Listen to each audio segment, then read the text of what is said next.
I'm Shelley Jenkins, and today is April 8th, 2011, and I'm conducting an interview with Walter C. Miller for the Archive of American Television.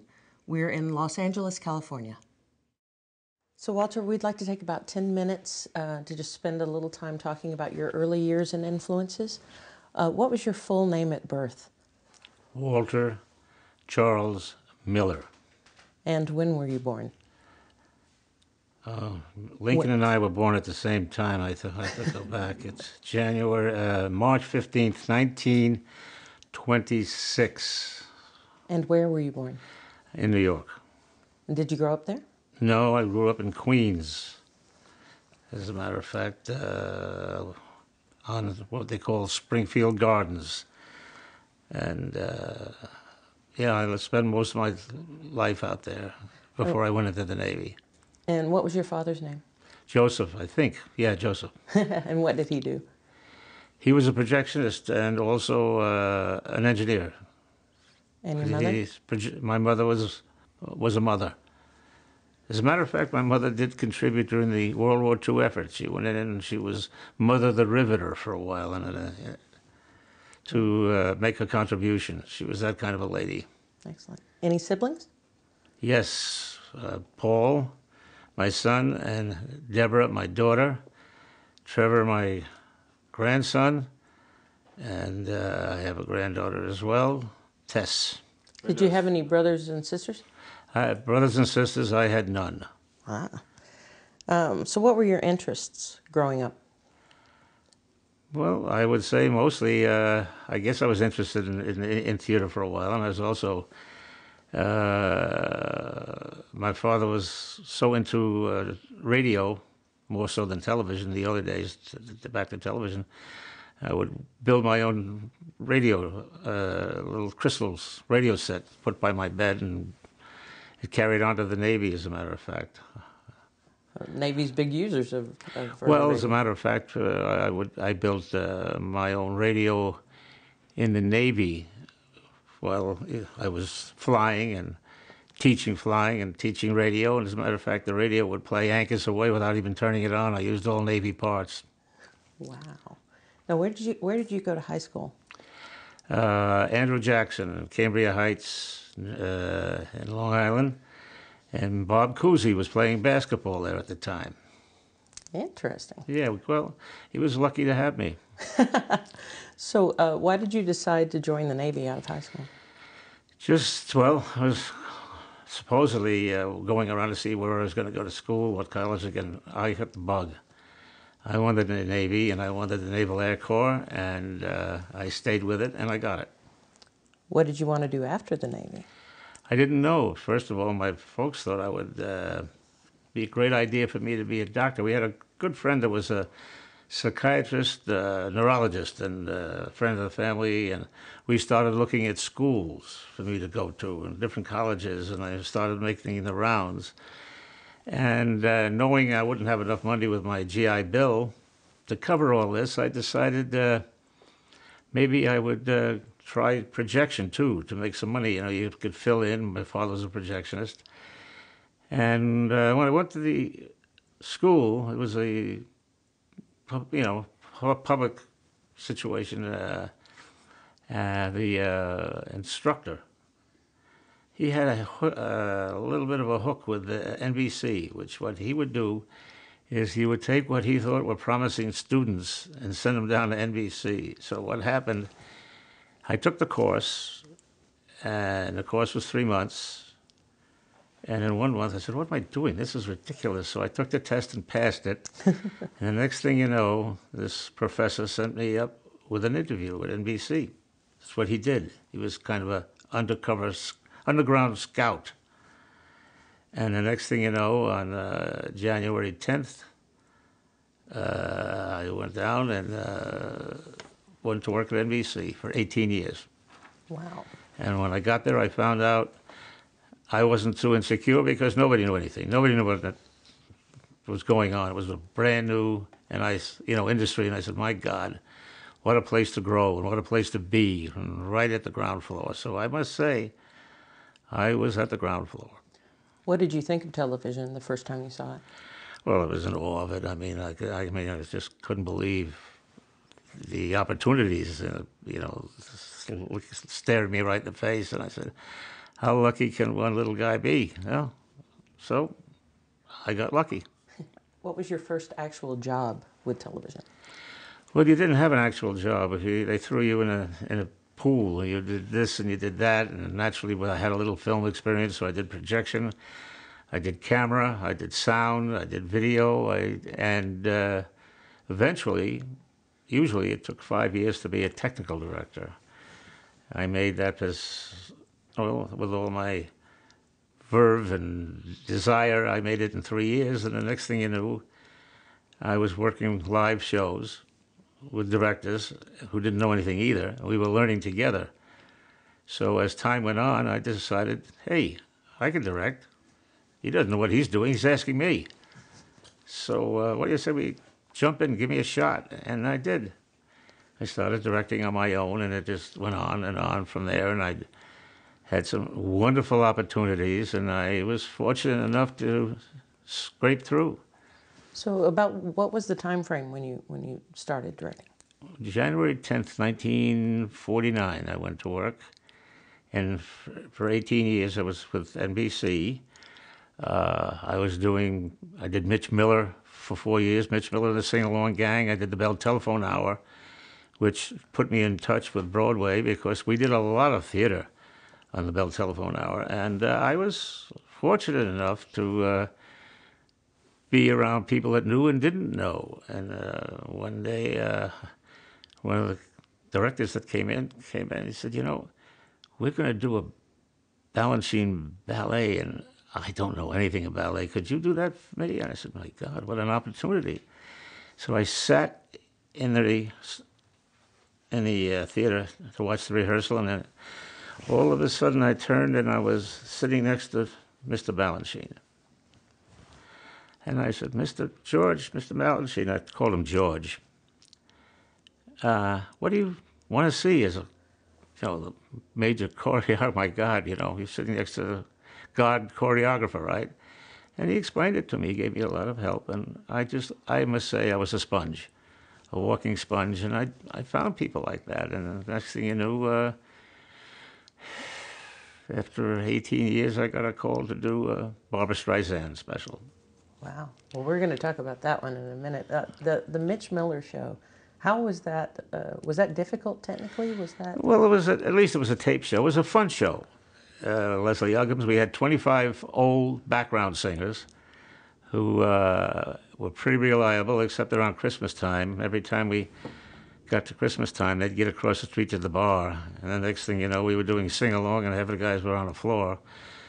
But, it's the growing pains. But Mitch was very active in it, and the director that brought me on was a gentleman by the name of Bill Hoban. He had done much. He was an ex-drummer, and I was an ex-fiddle player, and really so bad, as a matter of fact, I thought it was me that was, really,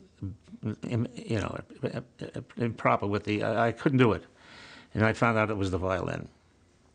I gave it to some little girl. She couldn't play it either, so we burned the fiddle, and I decided to be a director. I think I made a good choice for myself and for the world. Did you have any mentors while you were at NBC? Mentors? Oh, many. Mr. Hoban, and people pretty willing to help you with it, And when they bring a new fellow in, he found out he wasn't comfortable in the environment, and he would say, "You do it," and that's how I learned a lot that way. What's it like directing a musical, back then, a musical show for television? Well, it hasn't changed. If you can read the notes, you can do the job. Nice. What kind of a reputation do you think you were building at NBC at the time? Well, somebody you could rely on, I guess, and then somebody they realized. I know walking around there one day, all of a sudden I find out I get a call from gentleman by the name of Ed Wilbur, and he said, we're going to Boca Raton, and we're going to celebrate the 25th anniversary of NBC television, and we want you to take it over. Well, that was right flat out of camera, and just and down I went, and it just gravitated forward from there. I mean, I just got a lot of opportunity, very fortunate, and to find a lot of people were willing. Some people were not willing, but mostly, people were willing. And I always remember one thing that sitting there with Milton Berle, the Mitch Miller Show, and that's the day Kennedy got shot. And Milton said, what did he need it? What did he need it? Back and forth as an entertainer. He was talking about why did he do it. I said, why do you need it, Milton? That's what drives us all, ego. Okay. So it's... Well, we want to talk a little bit more about the early days of NBC. I know you were both an engineer for them and a director for them. What was it like being an engineer at NBC in the early years? Well, as I said, when I went in, I didn't know anything either, but you learned. I mean, you got thrown in as just go and do the job. And I said, well, somebody would always say, well, here, this is focus, and this is this. And of course, it wasn't that easy. But, if you wanted to learn, you could learn. And if you wanted to put the extra time in and show that you had a desire, and all of a sudden ability comes to the surface, and they find out you can do it. And you'd find that as a technical director, I had a reputation. The directors, especially those that didn't have any, might have been staging directors, but they didn't know technically how to handle the cameras. So that's how I would get the call quite often. I'd learn staging from them, and they just let me go as far as punching the cameras were concerned and putting a crew together. What kind of incidents, were there any that you can think of from early live directing for NBC that were memorable? Oh, gosh. Many memorable experiences. I mean, you try to stop to think of... Well, I've always had a certain amount of respect for anybody that gets out there in that live situation and, goes up, because you can't fix it, especially the live. And I've seen it happen more than once. People go up in their lines and off you go. I can remember I was doing a Believe It or Not show, and this fellow got carried away, and he started to back up, and down he went, flat on his back, right on camera. And it's little things, you can do what you want with this, but with Henry Aldrich, I did a Henry Aldrich thing up in one of the characters rang the bell, and the father opened the door. He said, I called to come on your daughter. Lots of luck. You want that one? But it's true. How do you fix that, right? But I'm not the only one. I'm sure many of us. We've all had it. The Bell telephone hour, we discussed a little bit earlier. Fond memories of that show? Very fond memories, yes. Very fond memories. I worked with Donald Voorhees, who was the conductor, right? The maestro, and a fellow named Barry Wood, who was a singer on his own to begin with, and Henry Jaffe. Jaffe was a very prominent packager, producer in the business, and I learned a lot, from them, seeing what I want. I remember one day the director came in, and we were doing an aria, as part of the show, and he took me on the side. He said, "I don't know anything about this classical music. Would you do it? Do me a favor. Would you direct the opera piece? No, I won't say anything. You go ahead." So anyhow, Barry Wood, who was very outspoken and tough to deal with, and we get into the air show, the rehearsal, dress rehearsal, and the director turns around and he says, "Now look, I would really appreciate if everybody kept quiet." He says, "I've never done an opera or an aria, and Walter Miller has volunteered to do it for me. For when we get on the air, would everybody please be quiet and make sure he has, total concentration?" And Barry Wood, in his own sweet way, says, "Why the hell didn't you tell me that before I booked you?" But these are the big laugh, and that spreads throughout the industry. And the next thing you know, he said, hey, this guy can do. If you need him, So, he's ready. so how do you know so much about music? I studied music. I studied, classical. As I said, I studied bad violin, and I love music. My music, as they say, music is my life. Nice. All kinds of music, I must say. It's a little different today, trying to catch up to what they're singing and saying, but I'm hanging in there. You mentioned earlier that you were in a conversation with Milton Berle about Kennedy's assassination on television. Yeah. Do you remember? Well, I did. I mentioned the fact that, he said, why did he need it? He had all the money in the world. And I said to Milton, why do you need this? What are you doing on Mitch Miller? What are you pushing? Where are you? You can't help yourself. So, You're a performer that, you want to be on stage. You want to be, it's the ego, it's the drive. And, I the find use of that television? the comics are the most tortured people in the world.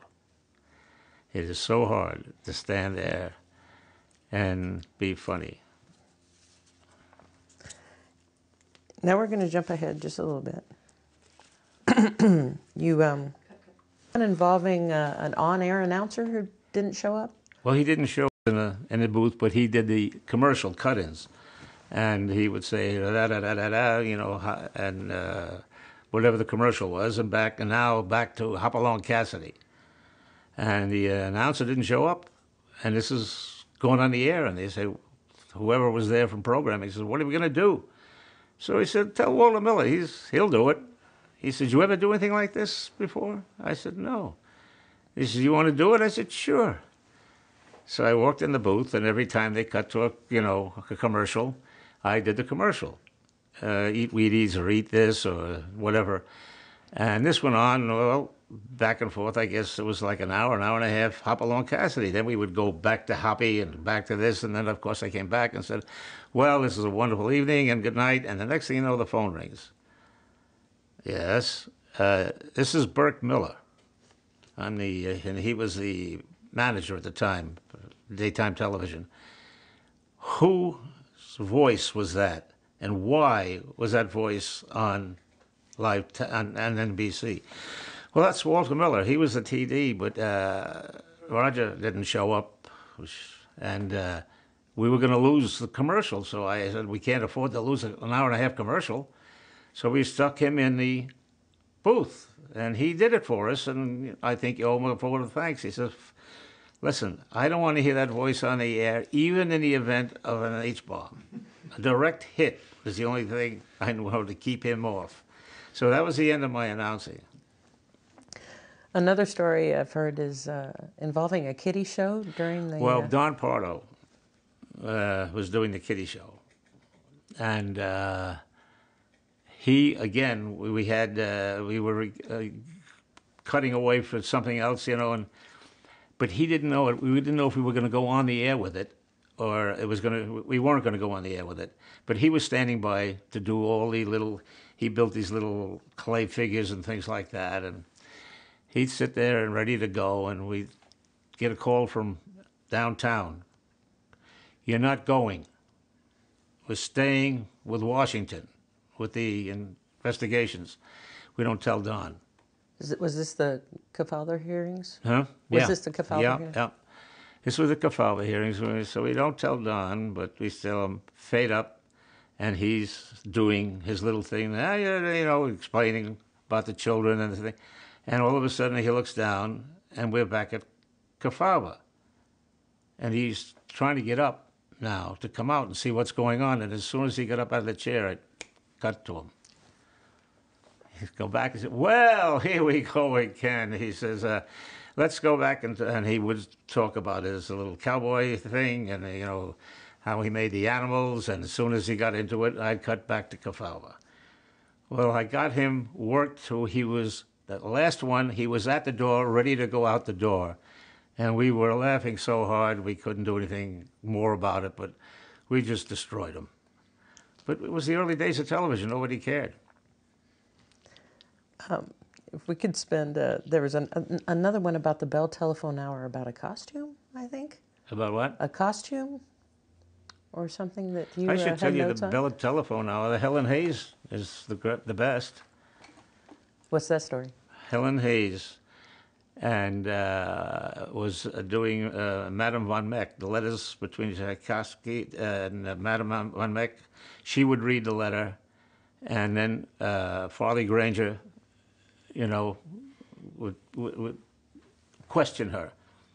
And she would, anyhow, the feeling was at the time, the sketch was that at one particular time, the Russian doctor would come in and say, Madam, your son is dying. We'd go from there. And then she'd walk through a window and do her whole speech about Peter Ilyich, you know, dying. And Barry Wood, who handled the show, he was the executive producer, decided to help the Russian doctor with the speech because he didn't like the way the speech went.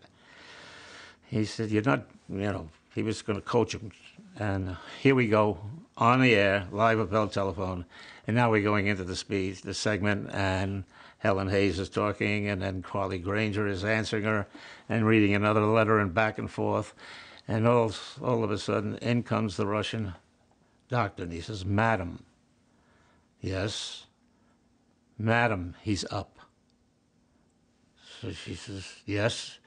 Is something wrong with my son? No, he's fine. Well, what is she going to do? She gets up. She says, I think I hear bells. Well, now I cue the bells from the sound effects, and I'm screaming, cue the bells. He opens the door, and the sound effects machine's on fire. The smoke is pouring out of his little cubicle. And she goes to the window anyhow, and she says, I hear bells. And I couldn't help myself. In the control room, I said, somebody said, well, what is she going to do? I said, tell her to jump. But she went ahead, being Helen Hayes, and finished the piece for us, but made the speech and carried it on. But that was a live disaster. That's amazing. A lot of those things happened to me on Bell Telephone. Earlier, again, we mentioned that you had been talking about the Kennedy assassination in '63. What was it like working at NBC while the coverage of all that entire week? It was insane. It was, you know, one, you know, speech after another on Kennedy. I mean, I don't think I might have gone down to Washington to cover some of it, but, you know, you just picked up and went, you know, to cover an interview or something like that. But it was mayhem. What made you decide to leave NBC in '67? Leave NBC? Mm-hmm. Barbara. I had been freelancing and doing different shows, and NBC would give me permission to do it.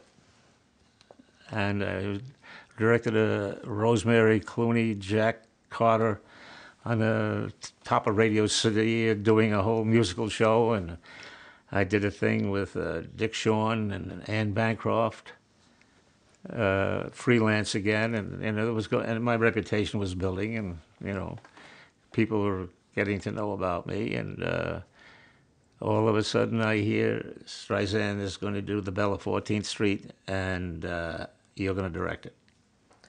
How did you hear this? Somebody called me up, the guy that thought he was going to direct it. So it was Joe Layton, as a matter of fact. So, and it's a funny thing, if you want to know how I got into the comedy thing too, your reputation, people hear about you and, you know, they feel it's everybody's looking for somebody new.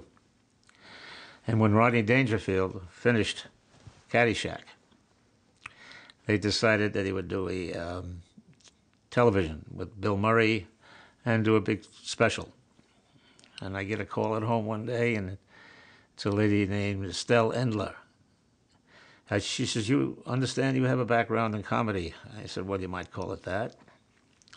She says, well, Rodney is going to do a special with, you know, guest stars and a regular special. And I'd like to interview you. And how could we meet? I said, well, where do you want to meet? She said, well, how about meeting me at Art's Deli down the street? I said, fine. I said, how will I recognize you? She said, I'll be wearing a blue dress.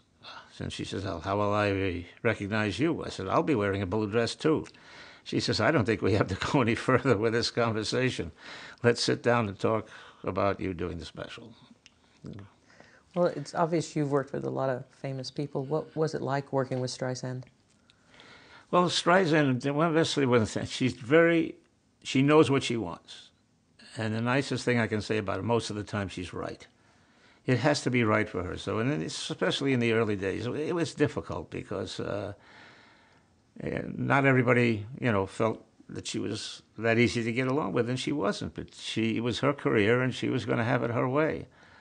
What was the premise of the Belle of 14th Street? It was the Belle of 14th Street, and they had Jason Robards singing on it, and it was just an old-fashioned show. Nice. It was a variety show, and she ended up, by doing her, I guess about 25 minutes, Barbara, and of course she can't beat Barbara when she's at her best. Where was she in her career at about that time? Well, she had done the movie, and it was further down the line. She had done quite a few specials, and of course, looking for a change, so they brought in a new director. I don't know if I changed anything for her, but it changed a hell of a lot for me, I'll tell you. In what way? Well, I started getting calls right away.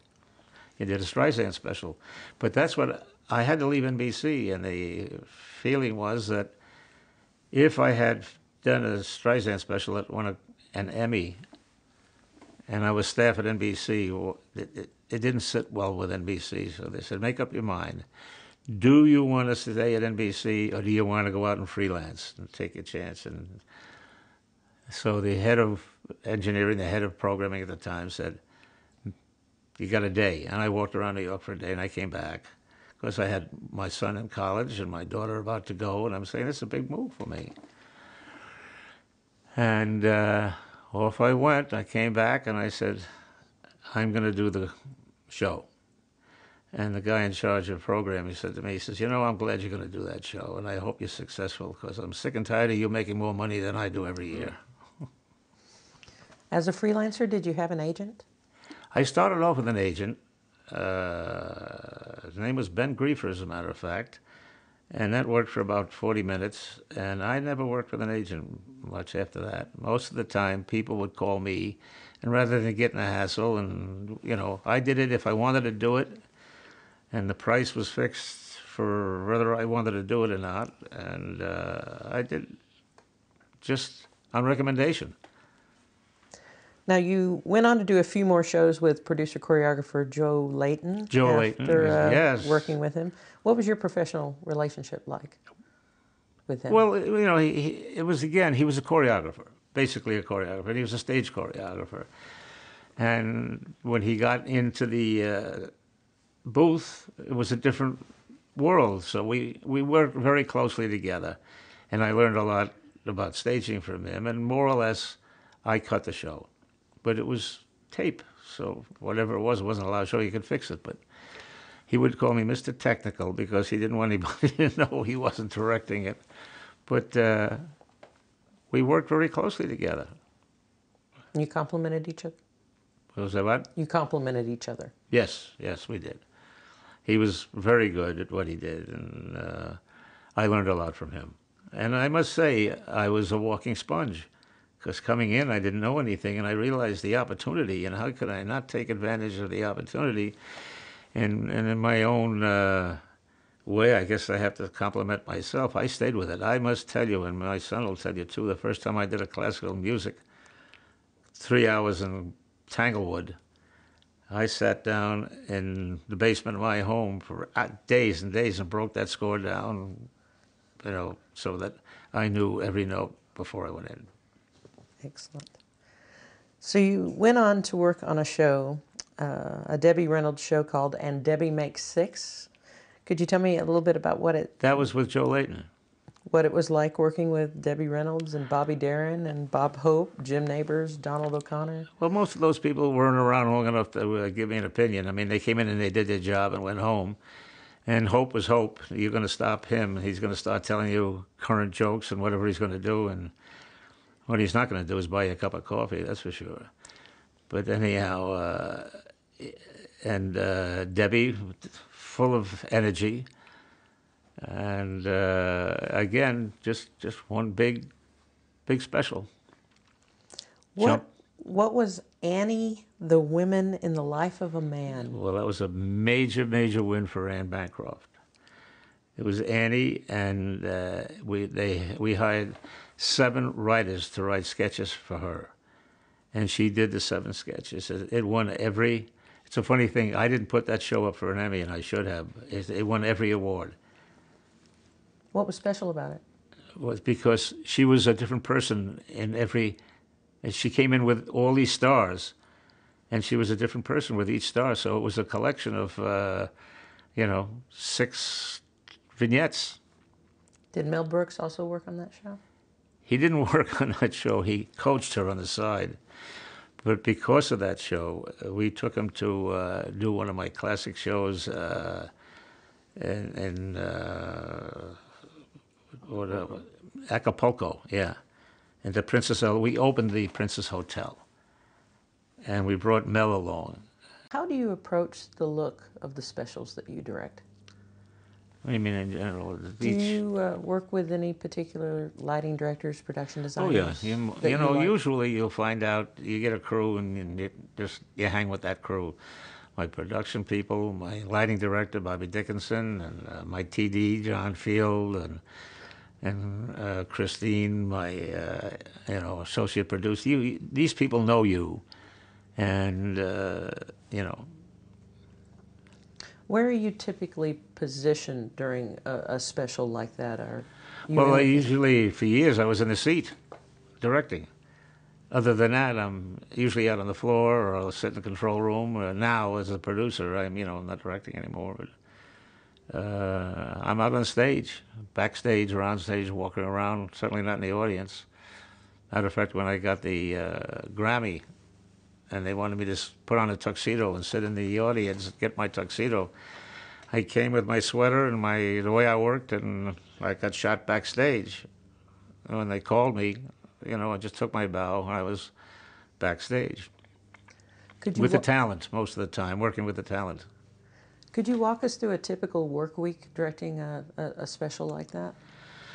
Well, I must say, of all the specials I've done and shows that I've worked on, I would say the Bell Telephone is the most difficult, only because of the different talent that you have on the show. I mean, you've got so many different pieces. So, when you finally book the show, a lot of it, since it's an award show, is booked from nominated people, and then you do special programming, and you worked with Ken Ehrlich for quite a while, and he's a creative force, and the both of us got together. We usually worked at it pretty well out together, and I always say one thing, and I think most people will say that I feel so much for the talent on a live show like that, because when you walk out on that stage, there's no way to fix it, and they're all afraid of it. And I try to convince them that make believe it's a performance, it's another show, and don't panic. But how can you do it? But they have to feel that you're with them, and you try to make them comfortable and reassure them. And I have a sense of humor, and I would backstage kibitzing with them, and most of it, I think they appreciated me. What kind of preparation would you do to keep the other things that could possibly go wrong at a minimum? Well, you can never figure out, in your mind what's going to go wrong. It's all going to go right. But especially, I was doing a Grammy show, and Placido Domingo was on the show, and he was singing Nessun Dorma, and we had rehearsed it, 67-piece orchestra, rehearsed it with him, and he looked at this tape. Usually when I do a rehearsal tape, I call the star into the truck, look at it, what do you like and what don't you like, what do you see, and I try to tell a story. The important part is to tell a story and what they're doing, and their piece and their contribution. And we did that with with him, and I'm sitting there, and we go on the air, and cutting away and cutting away, and the next thing you know, I get a yellow piece of paper over my script. Placido went home. Placido Domingo left. And we're sitting there now. What are we going to do? And we just keep going.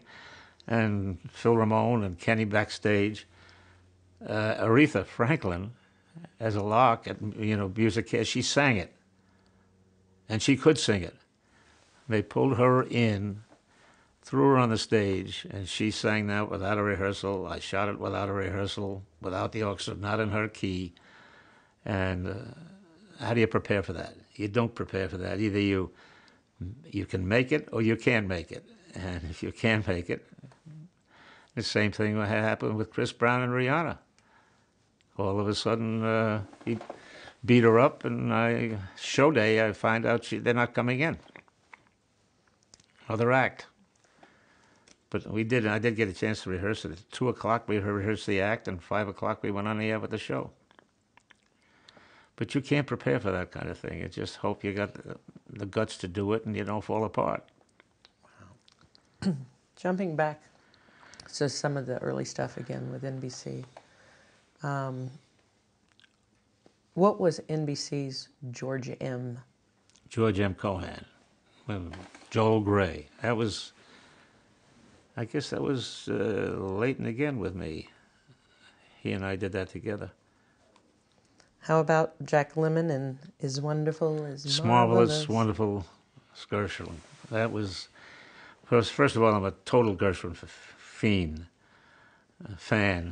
And that was such a treat for me. And that was another Emmy. How do you approach working with legendary talent like that? You just be yourself. And know one thing that you're going to do is make them look good. And you understand them. They need a comfort zone. And you try to give them a comfort zone to know, like that was a tape show and there was a little mistake made. I mean, working with Fred Astaire was the most wonderful thing, a wonderful guy. And they come in and rehearse, and you try not to push them too hard, but it works. I think it works. So you mentioned that you received a big accolade for that show. What was the big achievement? For the Gershwin show? You won, yeah. Yeah, well, I won an Emmy for that show. Did you attend the ceremony? Yes. And did you think you would win? Did you think you would win? No, but who knows? But I think it was my first Emmy. Yep. So what was the Hallmark Hall of Fame's You're a Good Man, Charlie Brown? That's another one. Well, that's left, music and went to drama. And worked with who turned out to be a very good friend of mine. It was Mr. Schultz. We ended up very close. And I did a couple of ice shows with him, and we did the musical, Broadway musical, You're a Good Man, Charlie Brown. And we got to be real good friends. Are there certain challenges to adapting a play to television? Yeah, sure. What are they? Well, you don't have the outside, you're not location. Most of them we did them right in the studio. And I found Kristen Chenoweth on that show. We got to be friends too. So let's talk a little bit about working on specials with some of the following people in the late 70s. You did a Perry Como special? Yes, I did one Perry Como special. What was that like? Fine. Whatever he used to say when he was singing, don't bring out any dancers. I'm singing, don't shoot the ballerina, right?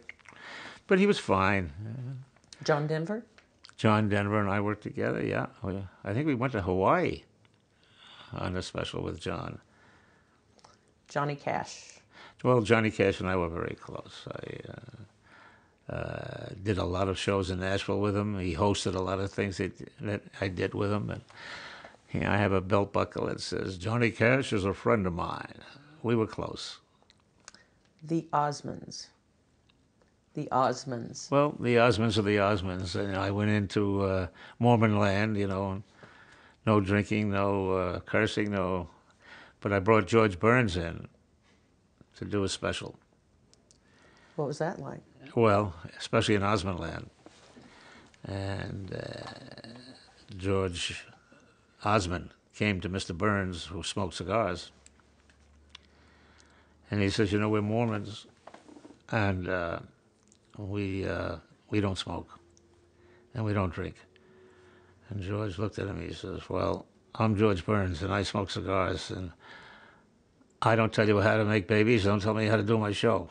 So he smoked a cigar. How do you approach working with singers who have their own specials? Is there a way to tactfully approach singers who it's their special and if it's their own special, you just want to make them comfortable and make them totally aware of the fact that it's their show and you're gonna treat them like a star. You've got to give them all the attention and give them what you can. You also worked with Doug Henning, the magician. I did all his magic shows. What is the most challenging part of staging a magic show for what is essentially live television? Well, it's to make sure that you don't give away the trick. And these guys are really crazy. As a matter of fact, when I was rehearsing with Doug, every time I'd look for Doug, I couldn't find Doug doing the rehearsal. And I finally said to his manager, where the hell does he go? Where does he go? He was upstairs trying to levitate. Now, as an almost normal human being, when somebody says to me, your star is trying to levitate, he says, what do you think of that? I said, it's levitation without representation. I said, I can't let him go up and levitate anymore. But he really thought he could levitate. These guys are so wrapped up into that, and you try to get into their world, and you have to understand, of course, magic is misdirection. Nobody was more into magic than Johnny. Johnny liked it too, He was these different guys, Johnny Carson? Yeah. Johnny Carson loved magic. He loved card tricks. But they loved these magicians.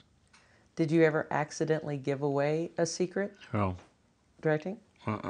You knew how to shoot it, and they were all taped shows. We didn't do anything. I don't think I did any live shows. I really don't. As with Henning. Did you have to know how it was done? You had to know how you did it. It was done, so you didn't, uncover it. Bill Cosby, you worked with him. Where was he in his career at that point? Oh, it was much later after the series and everything else, but I did Cosby was fun. And he was another guy that did it his way. And he had to be ready for it. What was Sha-Na-Na? It's funny you should ask me about Sha-Na-Na because I got a call from the guy, John Bauman, that played Bowser the day before yesterday. Bingo! They used to call me Bingo. There's a group called Bingo Miller and the Velvetones. So my daughter still calls me Bingo, as a matter of fact. Let's have lunch. So we went and had lunch with a friend of mine, and working with Sha-Na-Na. I didn't come in as the producer. I came in as a director. And they were uncomfortable, and the show was a big hit the first year, and they decided to pick it up for like 3 or 4 more years, and I was going to be the producer. They didn't ask. They said, because I got along with the guys. They were 9 guys right out of college, Columbia, most of them. And they didn't have any experience, and they didn't know anything. So you had to take them and teach them how to act, teach them what to do with the comedy. And if they didn't behave themselves, the most important thing to them was that they got a solo on the show. They got to sing in solo. So if they didn't come in on time, or they didn't do what I told them, I took away their solo. And the day of the taping, and I don't want to go that deep into it, they came in and had to have breakfast, lunch, and dinner with me. They couldn't go anywhere until I finished the show. and you can imagine it was a good idea to keep my hands on them. Why do you think the show was so popular? I don't know, for some reason everybody identified with it. And I did. You know, you're sitting right now in the house that Sean and I built. Nice. So I did very well, and Mr. Cosette found the show, Pierre Cochot, found the show, and from that, and I was successful enough, and the show was successful enough that he said, "You're going to direct the Grammy Awards." I went from there to the Grammy Awards.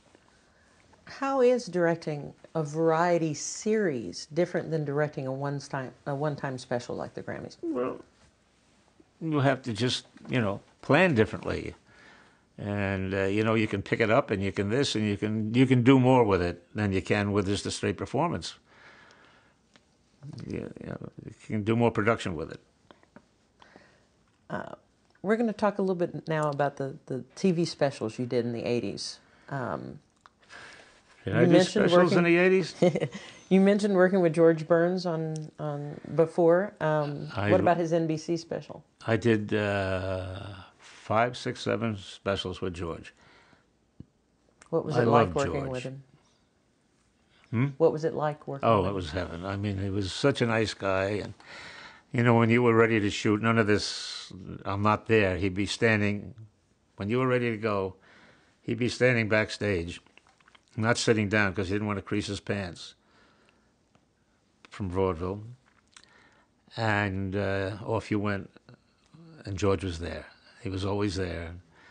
And it was funny, I had special things with him. And George, why don't you date girls your own age? There are no girls my age. I mean, he had stock answers. What do you want it to say on your tombstone, George? I wish I was standing here reading this. But, it was that kind of rapport back and forth. And I took him to Nashville, and I did a show with him, with Minnie Pearl and Nashville people. And it was right after he did his I Wish I Was 18 Again. He had the big hit with the record. And I took him to Nashville. And he's just wonderful. Now, you've known a lot of comedy people. You've worked with a lot of comedy people. Did he teach you anything about comedy? Well, it's something, you innately have a feeling for comedy, or you don't have any. I don't know if you can learn. He taught me how to tell a joke, I guess, anyhow. And first of all, you start off with one word: brevity. Don't drag it out. And you learn from these people. But, it's so hard. I feel so bad for them. You can take, and a comic can do his act, and the house will go crazy. He'll come back to do it the second time that night, and no response. And they don't know what happened. Was it me? Was it it's really hard to work. It's hard for them. Around about the same period, you actually directed a scripted show. You directed Fame. Yeah. What was it like directing scripted television? Well, it's just more television. It makes no difference. Not to me, it didn't make any difference. Fame was another. I don't know how many of those I did, but I did do Fame with her. You directed a few comedy specials for Rodney Dangerfield. I did 10 or 12 years with Rodney, and 10 or 12 years with George. I spent a good part, and whenever I insult somebody up at my club, Bel Air Country Club, and they get hurt, I said, look, I'm 40 years with the comics. Don't expect anything else from me. How did you meet Rodney? Rodney? Well, I told you that I just got hired for it. I mean, I told you the story about I'll wear a blue dress, right? Right. I got hired, and in I came to Rodney, and it was typical Rodney. But, hey, Waller, is that funny? Yeah, that's funny, Rodney. Was your professional relationship with Rodney different than your personal relationship with Rodney, or did they mix? No, they mixed. I mean, he was another one. He lived with a guy named Joe Ansis, and before he did Caddyshack, and before I got him, they were selling aluminum siding together. And again, Rodney was never sure. How did you get into writing material for him?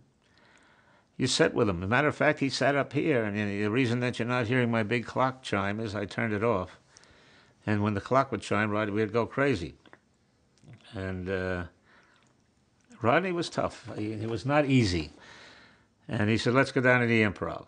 I'm a limited partner in the Improv. I was part owner. So we sat down there, and he says, I'm going up. I said, you're not going up? Your timing is off. I'm going up, I'm not going. Anyhow, he went up, and he didn't feel it. He says, all right, let's go to Cantor's and get something to eat. So we go to Cantor's. It's now 2 o'clock in the morning. The guy walks by and he says, hey, I want a corned beef sandwich, and I want it lean. And the bread, the crust, fresh. And the last time he gave me potato salad, he says, I want coleslaw. You know I want coleslaw. I says, what do you want from me? I'm a customer. That was Rodney. He was always Rodney. But these are the things that happen that make you say, well, I'll stay another year with him. Why not, right? What was it like working for HBO as opposed to the networks during that time? Well, don't forget I did comic relief for HBO, 12 years. And I had no problem at all. I was very, very pleased, very happy. And that's not easy, working with Billy, Robin, and Whoopi, because she got killed all the time, caught in the middle, and she used to come and complain to me. I said, no, there's one way to fix it. Leave. You can't. It's going to be, because Robin was all over the place, and Billy was counterpunching, but I have met a lot of people. And the 10 or 12 shows I did, 12 years with it. Did cable afford you more freedom as a director? Of course. Oh, yeah. In what way? Well, it just opened up the language, opened up the structure of the comedy. I mean, they were allowed to go a lot further, and, the more freedom you got, the further west my friend Robin went. Thanks. Well, we're about to wrap up here in just a second, but one quick question about, you mentioned Liberty Weekend Americana Music Concert that you did. What was that, just briefly? That was in around 86 or something like that. That's where I met John Williams, and we became very good friends. He conducted. And I don't know, I think we should mention somewhere in here that I do 2 shows every year in Washington, D.C.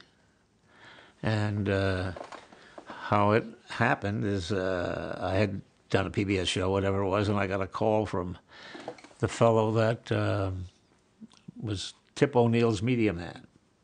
And Tip O'Neill decided that he was going to do a 4th of July show for the public. And at that time, the National Symphony Orchestra was in so much trouble, they were about to disband. No more. And they called me in and said they wanted me to help with it. So I went to work, and we started doing the 4th of July show. This guy's name was Jerry Colbert. And he was, as I say, the media man for Tip. And then we decided to add the Memorial Day show, which we do, and my son and I do that together. I produce it, he directs it.